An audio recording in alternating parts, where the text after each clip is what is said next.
13 through 17. Starting in verse 13, it says, But we, going ahead to the ship, set sail for Assos, intending from there to take Paul on board, for so he had arranged it, intending himself to go by land. And when he met us at Assos, we took him on board and came to Mytilene. These are kind of hard words to pronounce. Sailing from there, we arrived the following day opposite of Chios, and the next day we crossed over to Samos.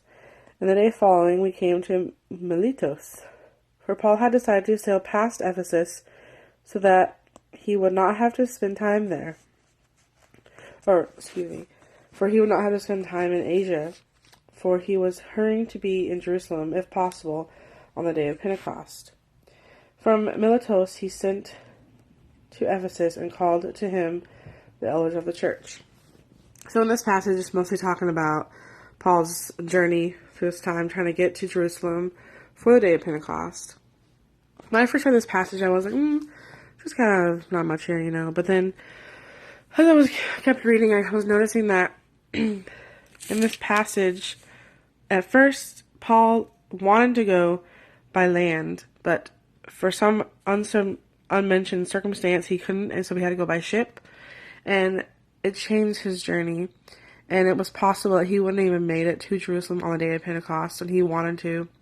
And this just shows me that our timing and our plan is not always the right one. God's plan is always the correct plan.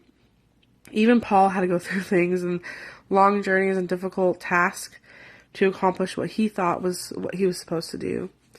So, no matter what, if our plans don't seem like they're going the right way, maybe we should stop, pause, and ask God what we need to change. And that's even relevant for everyday life. And also at the end here, not sure why he called on the elders. We'll probably learn that in the next session, but in verse 17,